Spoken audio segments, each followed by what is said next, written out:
and welcome to the day after Double or Nothing. We are recording this on Sunday, May 24th. We watched a hell of a pay-per-view last night, and if you also watched it, then we would like to hear some of your comments I think on this thread. everybody watched it. It was so good. So, go ahead. Yeah, so we could start off with just the buy-in. The buy-in was for the number one contender spot. It was the Best Friends versus Private Party. I'm gonna go back and still say that I feel like this should have been on the main card, especially if it was a number one contender spot. As we get into it, we can talk about the Shawn Spears and Dustin match, which there's nothing wrong with the match. I just believe that it should have been on the buy-in card. I agree with you yesterday, but after thinking about it, they do this for hype purposes. Yeah, and I that's get the reason. that. The reason why I would have gone with just keeping this in the buy-in, because if you would have played Dustin and Shawn Spears in the buy-in, you're not really convincing anybody to buy it in at that point. Those are the people that are going to enjoy that are the fans that already enjoy Dustin, that already enjoy. I disagree with a lot. I Spears. I disagree with a lot of the people that are saying that Private Party hasn't been able to get on the main card. They've been on the main card. They've been mostly on the buy-in.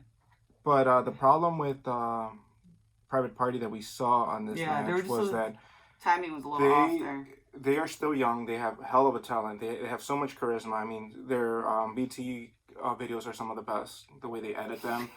So theatrical. Yeah, they have really great potential. The only problem is that they move so fast. And it becomes an issue with the camera at times. And then at times, they miss some spots. Yeah. But I think that they still have a lot of growing to do. And just by seeing how other wrestlers have grown that do the same thing that they've been doing, kind of like the Young Bucks and them, they're gonna be an amazing team. I just want to know how far they're gonna push Best Friends, because there was a media briefing and Cody had mentioned who do you see being a standout singles run, and he said Trent. So how long are they going to keep Trent and Chucky as a tag team make him in this number one contender spot? I think what we're seeing too is I think the Best Friends are going to be breaking up. As sad as that makes me, because them hugging, that's fan service. Their fans get hyped up about that. Yeah. Nobody that's not their fans is actually going like, oh, this is really cool. The most over person from the Best Friends right now is Orange Cassidy, and he's their sidekick. That's the equivalent of, let's see, I guess like Marco Stunt being the most over in Jurassic Express. When Orange Cassidy's there, Orange is way more over. No, but that's what I'm saying. Yeah, he's more over than the Best Friends. Yeah. And the Best Friends are supposed to be the main draw to this team. Yeah, but in comparison, he'd be like the Marcos. Yeah, I get what you mean. Like a third person. If the Best Friends were more over, then they would have been like Luchasaurus and Jungle Boy, and then Orange Cassidy would have been their Marco Stunt. But it's completely the opposite for them. Yeah. I think they need something to freshen them up. So we'll see what this does for them. I think they've been doing a lot. They've been there through the whole 2 months of no fans and all that stuff. Yeah, they do deserve their justers. I would have been okay if this wasn't like the first time that they got the number one contender spot. So it's kind of like, for me, I'm just like, I know, but due to circumstances, we don't have all the tag teams just willing, just able and willing to go. But the last time they got the number one contender spot, that was against SCU, wasn't it? They beat the Bucks too. Yeah, but they didn't go against Kenny and No. Yeah, so this is gonna be the first time. This will be a new one, yeah. Private Party loses, Best Friends win. Yeah. The match was, like we said, it was good. There's some spots were a little sloppy, but it was good. It got you hyped up. I think they were. Yeah, the crowd was definitely in on it. The crowd, which is the other wrestling fans. No, and then from Twitter we did see a little bit of hate, like you said. People were kind of upset that once again the Private Party's in the buy-in. Yeah, and so a lot of people were just kind of like, oh, we really, really wanted this to be something different. But yeah, it wasn't a bad match. I don't know exactly what they would do for a buy-in to make it. The buy-in could have been Penelope and Chris. There was no. There was nothing to gain from that. Because there was no number one contender spot? Yeah, there was like no the storyline originally there was Chris versus Britt because of what Britt did to her. And that would have been they could have switched it up. up. So then it just became a But once again, do you think people would have bought it in if they have, is the female draw strong enough? I think AEW, I would say they have their fans would have a bigger draw, but if you're trying to bring in the other fans, to buy it in. You made a very valid point with having but best then the friends. other fans wouldn't like flips and stuff that Private Party does either. Yeah, I don't know. I don't know. There's no real thing there, so. So we get into the casino ladder match, there was once again some spots that we saw on Dynamite where you're like, yeah, that's worried. What happens when you have a ton of people doing some highlight reels. But it was awesome. So, it started off with Cass and Scorpio Sky. Yeah, I see you. They both there was some good storytelling there between both of them. Like they both respect each other, but they both wanted that number one contendership, and they were willing to go through each other. Who came after that? Was it Kip Sapien? Kip, yeah. Kip with Penelope and Jimmy Havoc's amazing suit. That was like the highlight. That blood-stained horror suit. Yeah. It was so good. I want to see the best friends go against whatever we're calling Jimmy Havoc and Kip, because like you mentioned yesterday, they are the polar opposite, like the bad best friends. Yeah, whoever said that, I forgot who on Twitter. What did you guys? One of the amazing. We'll talk about AEW heels too at the end real quick. But yeah, she said they were like the light side versus the dark side. So the light side's best friends, and Jimmy Havoc and Kip are the dark side. And I'm like, yeah, I could totally see that. But I never saw that comparison in my mind, so I enjoyed that a lot. But yeah, there was Colt came out. Colt didn't have too many spots that I was like, gets Colt Cabana doing this thing. Joey Janela had a bunch of spots, so I'm glad they added Joey Janela. Him taking Phoenix's spot was a very big highlight to that. Darby Allin with his insane moves. For a minute there, everybody thought he was injured with that skateboard drop he did on the ladder. Yeah, he put his body on the line. Gotta take care of yourself, man. Orange Cassidy has some good spots. People were mad at Orange Cassidy breaking kayfabe. They said he put too much energy in it, but I'm just like, he's trying to win number one. He broke kayfabe on Wednesday. He would literally turn down like 2 seconds in. So I'm like, I don't understand what you want him to do. I think his storyline is that he just doesn't care until he needs to care. Yeah, and he cared really early on Wednesday. Sorry, I said Thursday. I think. Well, he was pissed off at Phoenix for what Phoenix did to him. I like that whole thing where Phoenix goes in for the kick and he just steps back. Yeah. Like, and Phoenix just... I mean, he's still a cool guy. Yeah, whether he really cares or he doesn't. That's how he plays it off. He plays it off like low energy. And they were like, oh, he shouldn't have picked up the poker chip. I'm like, yeah, well, maybe he wasn't lifting up his weight. Maybe he was pretending to lift up his weight while the other two lifted it up. Yeah. I think that was just people picking on him. Oh, yeah. And then we get the ninth man, which was a huge shock. Luchasaurus, too. Oh, I mentioned Luchasaurus, yeah. Which was Brian Cage. But bigger shock is that he was alongside Taz, which was great to see because Taz is an amazing manager, a good promo person. So here's the thing. We had mentioned Brian Cage going to AEW. This was back when the whole Impact thing happened. Maybe? Was it December it was pretty, or February? It wasn't near Revolution. It was whenever Tessa won her belt. I can't even remember. When Tessa won the belt, we were talking like, oh, Brian Cage is going to AEW. At that time, Brian Cage had a really big injury. Mm-hmm. And we were all waiting for him to come to AEW, and then we forgot about him. And then we were trying to talk about who's going to be the mystery guy. Who's going to be the mystery guy. A lot of people were talking about Drew Gulak. A lot of people were talking about Sting. There was other mentions, but for the most part, Brian Cage had like kind of gone under the radar. I think he wanted that though. He played it out smart. Yeah. Boy had money, so he just waited it out. I know when he came out, I popped. Brian Cage is a superstar. I loved him in TNA. His heel promo work does need work, and I'm glad that they teamed him up with Taz because it also tells a storyline.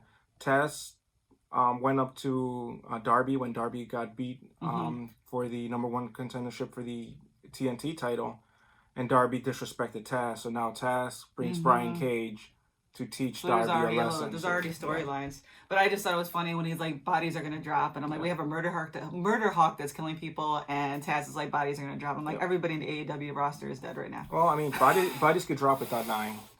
But they're gonna drop, and then Lance is gonna murder them. So it was also revealed by Tony Khan that Brian Cage and Moxley will be wrestling at what was that?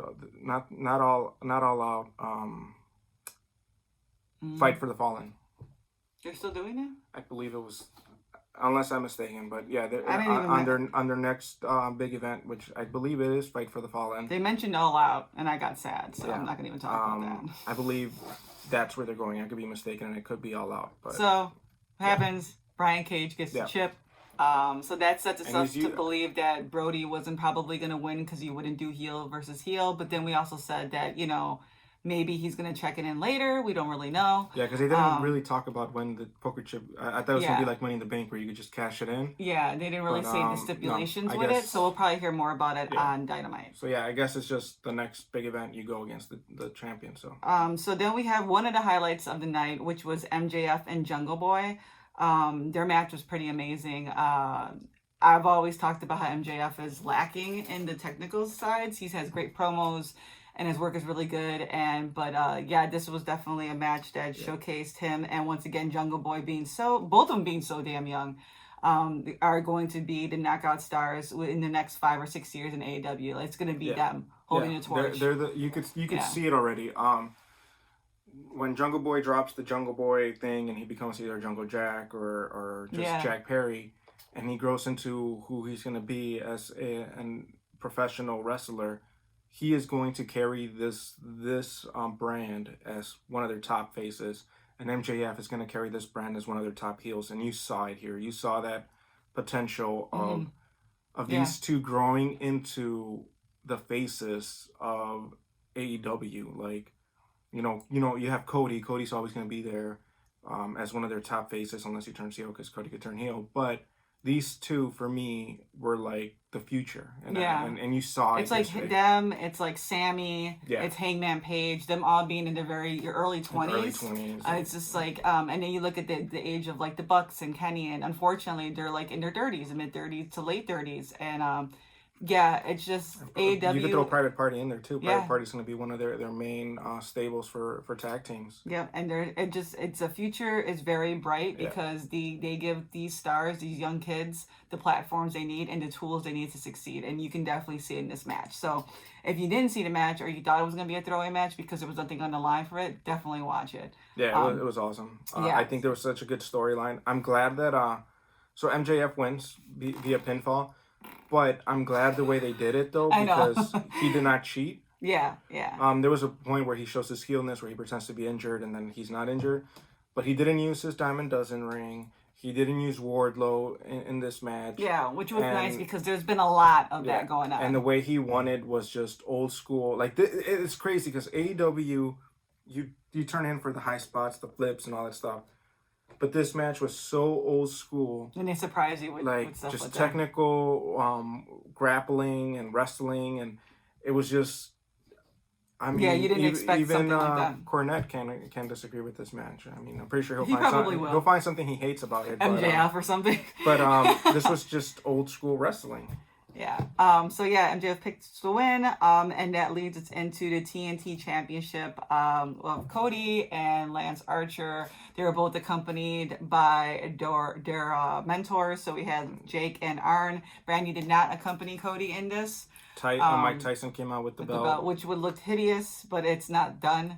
It's not hideous. It's pretty bad. It's just plain. It's pretty bad. So yeah, the championship belts should have gold on them because you're chasing the gold. They were quoted saying that they're going to have the nicest belts in the industry. Well, they need to change the women's title. They need to make it bigger, and I'm hoping that since everything happened and they hurried up, we had a running joke, and some of our friends were saying it too, and they laughed at it, that Tony Khan was on Twitter, and he was like, oh man, everybody's saying the belt's not finished. Finish the belt! Say it's not done! Yeah, so they said that because of the current situation that we're facing, the pandemic, the person that does the gold plating was unable to deliver the stuff, so there's going to be more stuff added to it. So that's why the face looks so plain and unfinished, because it does look unfinished. I just thought that maybe like the TNT could have been a little higher up with the AEW logo a little bit bigger, and something to do like with the flame. They didn't even have an AEW logo. It was very small up on the top. There was too much voided space, and when you still look into it, just from like a designs perspective,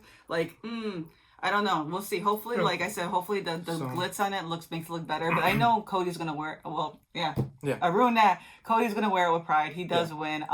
So match was okay. I like the match a lot. The match up until the point where you get all this outside interference. But see, that's what happens, though. I can say I like the match, but once again, there's somebody on the outside interfering in Cody's matches, and it makes me feel like I've seen it a dozen times already, and I'm kind of sick and tired of it. And is it an indicator that this is how Cody's reign is going to be with the title? Can he do this anything by himself? He does regular matches, but every time when it comes to a pay-per-view and has to do something with a big thing like MJF, everybody got involved. You know, the only last good match he had by himself with no involvement was him and Dustin. Well, I think I can remember. I think he should bring back his bear. Yeah, it's something like, you know, it's just like if you're gonna have people interfere, it was too much, and Tyson getting up, and it was just. Yeah, I agree. It takes away from what Cody Rhodes is supposed to be telling. Like, you're supposed to be telling a story between him and Lance. Now, I could see if Arn and Jake got into it, then that's different. But then them trying to get into it and, like, pausing the matches. Like, dude, you guys are not old enough to be pausing matches. I didn't like the fact that Arn Anderson actually interfered in the match, too. Yeah, and he gets ejected out, too. It's like, by Mike Tyson. Like, I didn't even know he had, like, authority. Well, no, the referee came out first. And then they asked Mike. And Mike said, yeah, he did interfere. But here's the thing. So we know that. Wait, so you're gonna take a spectator's opinion if he interfered? He's official. I didn't know he was an official. He's an acting official. I didn't know that. I had to put 1 and 2 together. He didn't come in as a fan. I just wanted Cody to fight Lance. Okay, and but I thought it was gonna be a great match. Here's the thing too. So Lance Archer, you build him up as this murder hawk. You build him up as this whole thing. I knew that Cody needed to win this because Cody has lost every main match. Yeah, he needed to win. Yeah. But the fact that maybe you shouldn't have put Lance Archer. But again, they did tell a good storyline. Lance Archer beat the crap out of Dustin. They disrespected Brandy. So Cody needed to win this match again. And Cody's great at telling stories in the ring. But at this point, it's becoming a formula of Cody's the victim. Cody's underrated. Cody's suffering through the match. He needs a coach to coach him. And then he needs somebody to give him inspiration. And then somehow, most of the time, he loses even after the inspiration. But this time, somehow, he pulled it through and all that stuff. But it was just...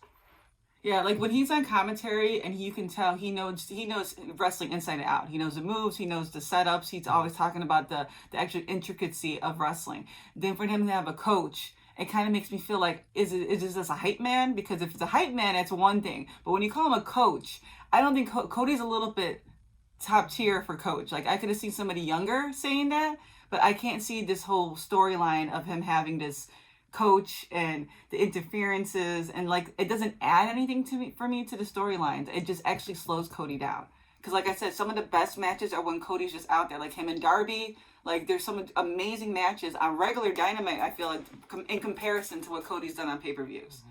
Like, I didn't like the MJF match with him and Cody at Revolution. I didn't like it. Once again, there was a bunch of interferences. They had Brandy and everything else. I did like the Jericho one, though. The Jericho one was okay. But I'm just saying, like, but another pay-per-view, like, I could remember, like, I was there and was like, man, I was like really hoping there wouldn't be interference. It would just be him and MJF just go at it. Well, Nick Aldis one was good too, except Brandy did come in too in that one. Yeah. And he always has somebody come in. He doesn't need that though, and yeah. I don't know. Maybe it's just the way he's storytelling right now until maybe he turns heel and doesn't need anybody. No, but then when he's heel, he still needs somebody. Yeah. What was Barry the Bear? Yeah. Or Bernard the Bear. Yeah. Brandy interfered a lot too. Yeah, because she used to always get people thrown at her because she had the whole little Miss Sherry thing where she would just get hit all the time. So. I don't know. I know that he has the potential. He's a great promo guy. He's great. Like I said, he does really great storylines. When he forgets about all this outside interference, like the match between him and Lance was really good. I was really enjoying it.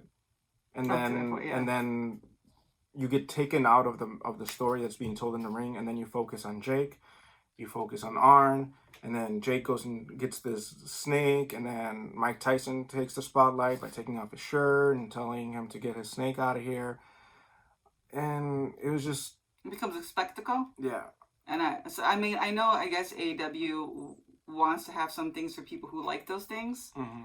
I don't know. I just think it's... Well, just let us know what you guys think. Yeah, let us know. Like I said, I'm not saying that Cody shouldn't have got it. I'm not saying Cody's not a good wrestler. None of that. I just think Cody's a little bit above that.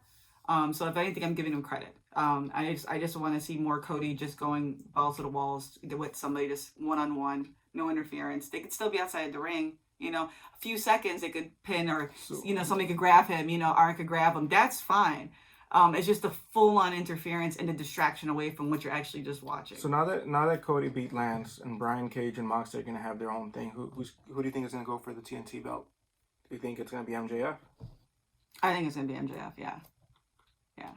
Try to take away something from his old mentor, the one thing he has, and maybe this could be Cody's win against MJF. MJF has not lost in 2020. Yeah. So definitely, that's a good one. I could see that definitely happening.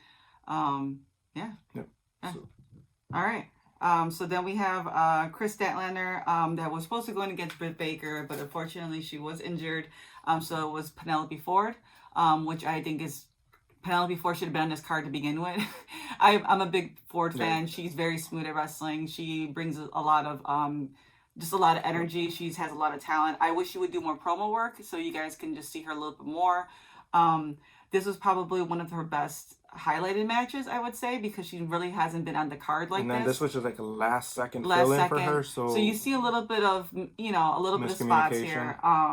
I still feel like, I don't know, I've seen better out of Chris, but this was definitely a better match with Chris in comparison to Nyla and Revolution. Being a last second switch up, like it messes with both of the competitors, and they have to come up with something. And I think they did a really good job in this. Yeah. I mean, it ended up just being a filler, unfortunately. Hopefully they do something with this. Chris wins. Yeah. We were invested on Britt Baker and Chris going at it. And I wanted Britt Baker to win. Because that was my takeaway on that. I'm sorry, I love the Alien, but I wanted Britt to win that one. Yeah, Britt is coming into her own, and you need a top heel. And Nyla's heelishness right now is the fact that she's just a big, powerful powerhouse and all this stuff, and she screams a lot. But Britt was making you literally want to boo her, Yeah, she was so ignorant sometimes, but the ignorance was on point, so it wasn't like she was just being ignorant just to be ignorant. There was a good storyline with it. But yeah, it was a good match. Like I said, there was nothing on the line for it. Unfortunately, there was really no storyline. It was just a filler. But still, the girls did an amazing match. So then we get one that's kind of just a little weird. It was Shawn Spears at the last minute. He called out Dustin on Wednesday saying, "Are you retired? Are you not? Do you want to be retired? Do you want me to retire you?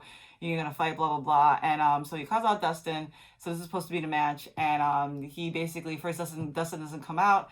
And then they start to count him out. And then his music starts again. Brandy comes out. And then you see Shawn's looking at Brandy and Dustin appears. And then becomes kind of a spectacle. But, like, you almost expected it because it's Shawn Spears. And, like, I don't know if he's okay with not being a serious guy anymore. Because, like, we got, like, Shawn Booty. Like, there was, like, smacking at the butt. He had his boxers on with Tully in the front. I didn't like the briefs part. Like, I just thought it was. I didn't. Everything else. I know they were trying to make it as a joke, and they were trying to like. But at that point, like, you already spanked him. You already showed his booty. You already made him look like a coward. Booty. That having somebody hot press Tully's shirt into boxer briefs. It really didn't add too much to it. Everything else was making me laugh, and then that point was just like, it's a little awkward now. Yeah. I think what Shawn's really good at is facial expressions. He's been killing it on Dynamite, being in the crowd. I just want him to be the chairman again and be a threat. Yeah, this could have been an actual match. I think he could have really handled Dustin, and Dustin could have done well too. Unless Dustin's down at 100, so we don't really know. Yeah. So there's a lot of factors into this, but hopefully we get a replay of this on an actual serious sense. I would humor that. It did its part. It was a break from the seriousness. We had just gone through the TNT Championship belt. We got through. This was kind of like bringing us back down to prepare us for the last 3 matches, which was the AEW Women's Championship, the World Championship, and then the Stampede. Stadium Stampede. So the Women's Championship was Shida versus Nyla Rose for the belt. Shida came out in full Tifa style from Final Fantasy VII. Not messing around. She was not messing around. Her hair was down. There was so much emotion from what happened over the weekend. And you saw it on her face. She was so intense. She did an amazing job. I think like she got everybody cheering for her. Nyla played a really great heel here because once you start cheering against somebody that's supposed to be the heel, you're doing a good job as a heel. and she was the threat the whole time. You're like, oh man, she's gonna come back, and no matter how much Sheeta was being offensive, like using the offense against her, you're like, Nyla's just one power move away from just keeping her belt. So and then it this shifted. was this was like, amazing storyline. You thought Sheeta was really hitting there, getting really Nyla, and then like you're like, oh man, she's been hitting her for too long. Yeah. So you're waiting for Nyla to turn around. You're like, oh, she might lose, and you're like, so it was really good. Great storytelling. This is one of the best women's matches for the championship that we've seen. I wasn't really aware that it was a no disqualification. So that was surprising. But well, they after the Kendo, right? Yeah, I don't know why I just didn't remember it being that. But yeah, definitely a lot of great spots. The girls really took care of themselves. Nyla looked a lot better in this match.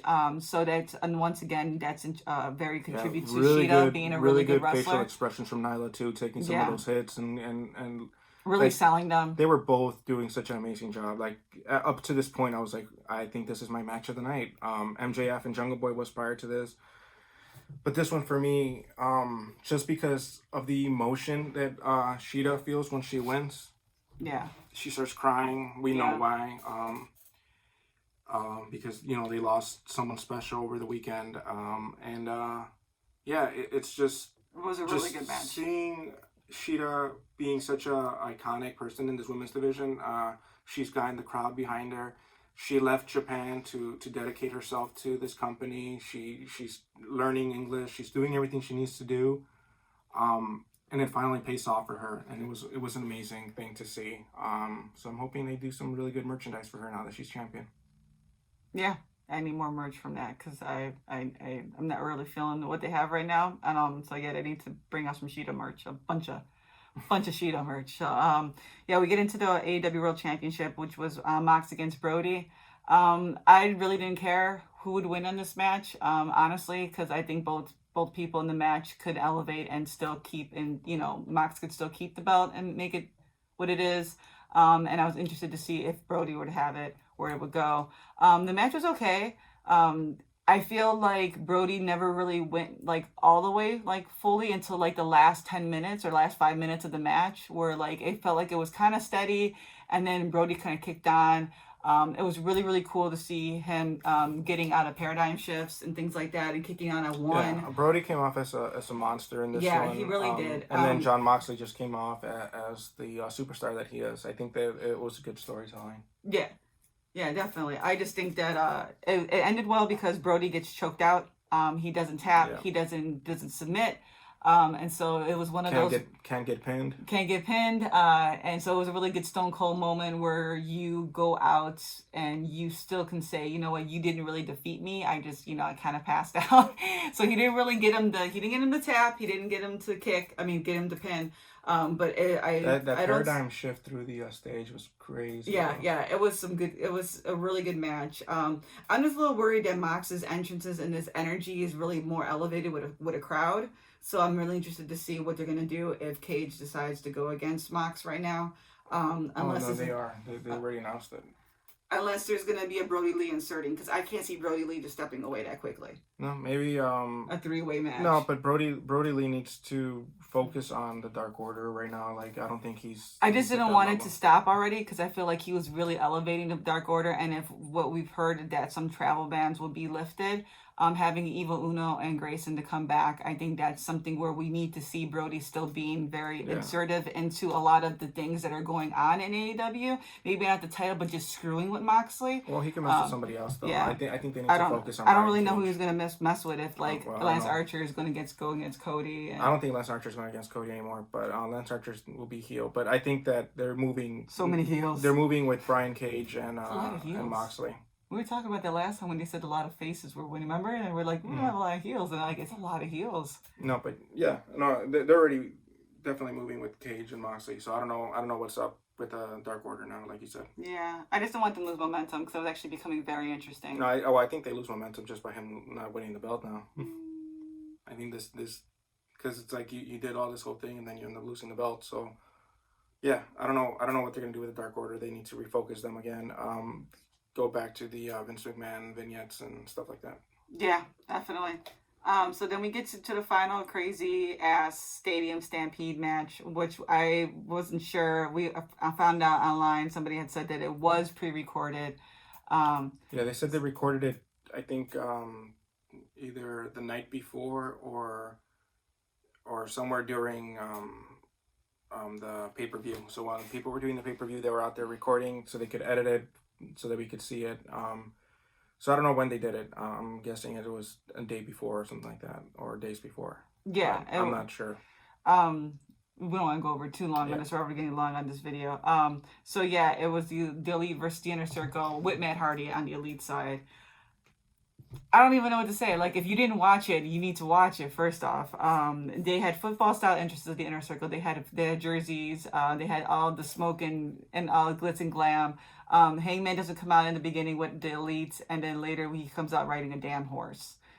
Sammy gets taken down several times because he's a cat and has several lives. I called the horse, by the way. Yeah, he called the horse. He was like, he's gonna come in a horse. I'm like, no, he's not. And the dude, like, I mean, he's a cowboy, but he looks smooth. It looked like something from a movie. Yeah, I did have it a little bit more epic. I said he was gonna ride in with the horse and lasso Sammy and tie him up like an outlaw. I would have lost it. I would have been like, how did you get that right? Some of my favorite spots, we'll just go through our favorite spots. Favorite spots with Santana Ortiz all the way. I love those guys so much. From the pool scene with Matt and him going through the different phases of Matt Hardy, from him getting Ortiz getting strapped down to the wheelchair, just everything. Saying he wants to swim with the fishies, them salting up Kenny Omega. It was ridiculous. There's stuff afterwards about them being frozen in the freezer. Like, they just kept the storyline going. Ortiz doesn't swim. Ortiz doesn't swim, and Santana calls him the devil, which means a dumbass. You know, like, it was so good. Jericho throwing the flag down and saying he wants a replay, and Aubrey just sells it. You want a replay? You can't be inside the replay booth. It was insane. Yeah. The golf cart. They brought back the golf cart. Wrapping it up. The whole bar fight between Hangman, Kenny, and Jake was amazing. I loved that whole thing. They were so calm. Just breaking bottles on his head, and Jake just taking them. And no, the first thing when he break the first bottle, and Kenny's like, "Oh shit!" Yeah, it doesn't faze him. Pouring milk for Kenny, and then Hangman comes with take a double. Like, they were just so. Think of the corniest bar fights and movies that you've ever seen. Like, yeah, just drags. Yeah, like this was like Roundhouse. Roadhouse. Yeah, Roadhouse. And, definitely. Hangman is definitely Patrick Swayze. It was just amazing. It made me laugh. It just was entertaining. He's going through the back with the horse looking for Sammy. JR's like, if I ever get lost, don't send Hangman for me. Yeah, Sammy's been in the field already fighting. And then Sammy gets knocked out because he gets suplexed for 100 yards by Matt, who has a bad back, which is amazing, man. I mean, like, the fact that he could turn that on, you know, he's going to be feeling that back for 2 years. He's probably 2.5 now. Yeah. Because he took him 100 yards. And then you got freaking Jericho gets knocked out. Hangman comes out with the line thing and puts a line right over Jericho because, you know, Hangman's not paying attention to what's going on. And then the sprinklers come on. Sammy wakes up. Sammy believes that he won because he's still standing. And then it's when his nightmare comes back with the golf cart. And what an amazing one-winged angel. Dude, it was like take it back to the golf cart for a second. I've never seen two people look so insane. Yeah. Like Kenny and Matt. I hate the fact that, like, Kenny was always Kenny Omega, and he was still doing great promotions before Matt or Colt Cabana came into All Elite Wrestling. But now with the addition of these two crazy ass men, he is completely insane. He's stupid as hell. He just embodies everything that you don't want him to buy. You're like, you're supposed to be the best bot machine cleaner, and you know he's stupid. He's hilarious, and I love it. But just the way he looked next to Matt Hardy, it was like the split image.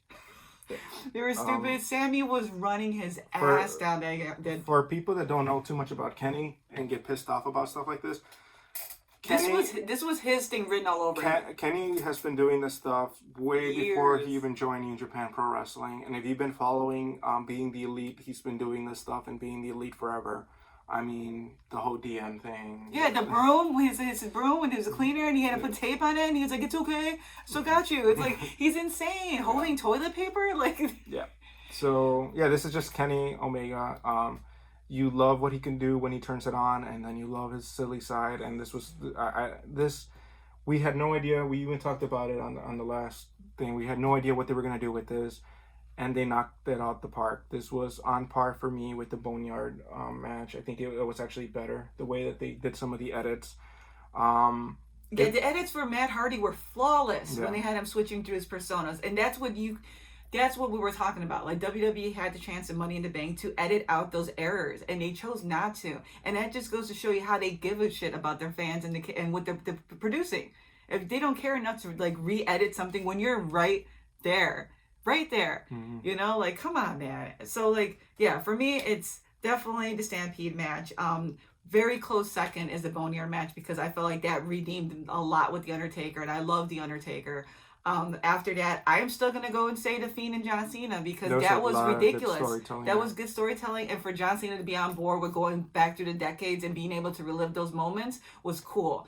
And then Money in the Bank, and I love Asuka, and I love the fact that she got the briefcase, but there wasn't enough highlights from what I can remember besides AJ Styles and Daniel Bryan, who weren't even the main people when it came to the end. So like. Now we can compare both pay-per-views, and you know this one beats for, and I might get hate from people, but this one beats WrestleMania and Money in the Bank for me. Yeah, this is the best pay-per-view so far with during this pandemic thing that we've had. You know, and yeah, okay, you guys didn't think about having the wrestlers in the audience or just your workers or whatever like that. Okay, whatever, get off your high horse. It makes a big difference. It makes a big difference right now. And right now you want people to feel like this is not becoming mundane and redundant. And this is the way to spruce it up because you don't know. Big Swole, man. Yeah, Big Swole was dude, like, you ain't shit. She was like in everybody's face, you know? Like Vicky Guerrero. Oh my God, Vicky. Yes, she was all like counted ref. She was like, you want that because they're saying the stuff you're thinking back at home. So just going with the Money in the Bank and the Stampede, when the Stampede, most of the filled in noise was just stock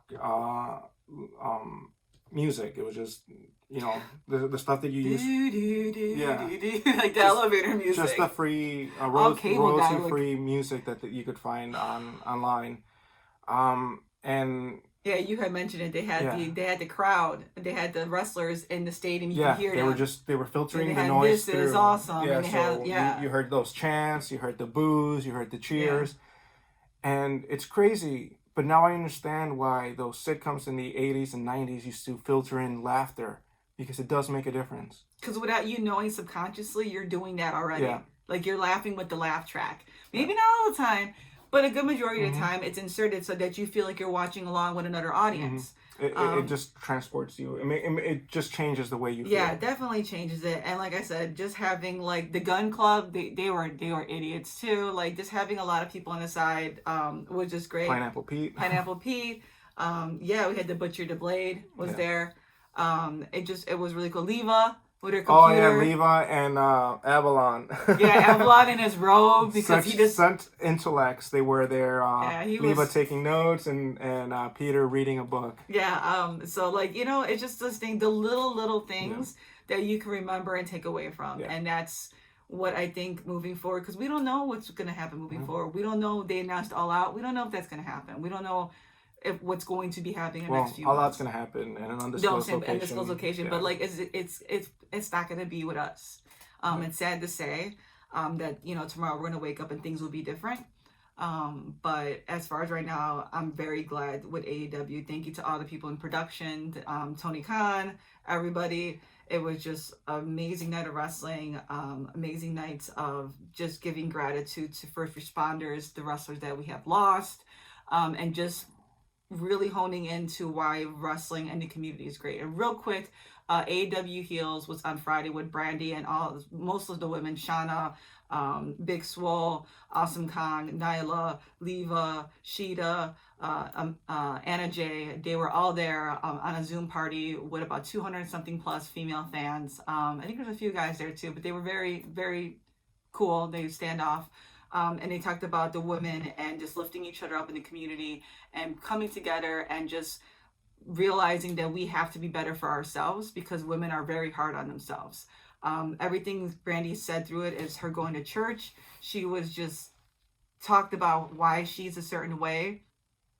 She channels Miss Sherry. She channels Viola Davis on How I Go and Murder. That's where her promos come from. She just gave us a lot of insight to who she is. So if you ever come across Brandy and she seems cold and calculated, guess what? She is cold and calculated because she's a businesswoman, and it took her a very long time to get where she is without being associated with just a Rhodes name and being a black woman in the business. So do not discredit her. There's a lot of great women out there that have started a movement, and she's definitely one at the helm. So if you guys have not, please be aware that AEW Heels is going to become a bigger thing. They have merchandise. She said maybe some sort of like community fan group, a seating area for events. There was so much cool stuff that she talked about. But definitely follow AEW Heels on Twitter, and there's a I think Women Who Love AEW group on Facebook that had a lot of women that were there too. But yeah. It just, AEW is getting it right now. And it makes me sad because I do like WWE and I do like the talent. I really hope that the In Your House promotions for NXT are going to be good. We'll see. We'll see if they change anything. We'll see what they take into consideration after this. But yeah, I miss New Japan Pro Wrestling. I miss ROH. I miss a lot of the other talent that we have out there too. So. Not just all AEW, but yeah. It's good. It's and, good. Don't bully people. Yeah. Even if they are people you see on TV, they're still people, and they're still going through emotions, and they're still going through things. It's a character. That's not who they are. Be kind, and words do matter. Even if you're typing them on the internet with an anime avatar and you're not showing yourself or anything like that, your words carry weight, and there's consequences sometimes for what is done to somebody, and so just don't be so cruel. Yeah, it just be nicer. We got to be nicer right now instead of being divided through all this. Let's just find a time to actually be nice and just be thoughtful. If you don't agree with us, then that's fine. If you do agree with us, cool. But you guys can be civil having arguments, but just don't do stuff out of hate. Just don't hate somebody just to hate somebody because you're bored. All right, so that's our message. Be nice, support wrestlers, support all wrestlers, support our brands. Just like people, just be good, be good people right now. All right, so yeah, everybody have a good holiday weekend. Be safe, and we'll see you guys real soon.